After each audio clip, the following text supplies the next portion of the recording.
சிவபெருமான் தான் புண்ணியத்தின் மொத்த ஹோல்சேல் டீலர். அவர் தான். நீங்க புண்ணியம் செஞ்சிருந்தீங்கன்னா உங்களை அறியாம சிவபெருமான்கிட்ட வந்துருவோம். இப்ப நம்ம கேட்கலாம் நம்மளை பார்த்து, நான் எப்படி இந்த சாமிகிட்ட வந்தேனே தெரியலீங்க, ஆனா வந்துட்டேன். அப்ப புண்ணியம் பண்ணி இருக்கிறோம், அதனால வந்துட்டோம். இவ்வளவுதான், வேற ஒண்ணு. அதான் என்ன புண்ணியம் செய்தனே நெஞ்சமே.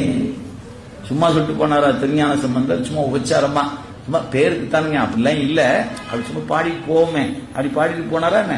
இல்ல, சிவஞானத்தை அமுதமாக உண்டவர். அவருடைய வாக்கு சத்திய வார்த்தை, பொய்யில்லாத வார்த்தை.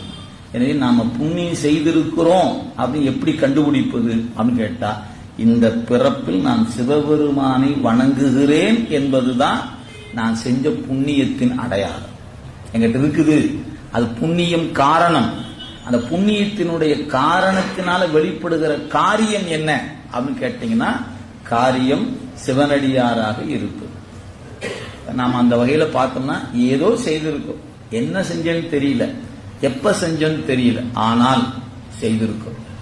செஞ்சங்காட்டித்தான் தண்ணீர் என கருளி தன் கருணை வெள்ளத்து அந்த பெருமான் நம்ம என்ன பண்ணிக்காரு, இந்த திருநீற்றை நம்ம கையில கொடுத்து நமக்கும் பூச வச்சு அவனுடைய உருத்திராக்கத்தை நமக்கு அணிவித்து நமச்சிவாய அப்படின்னு சொல்ல வச்சிருக்கிறான்.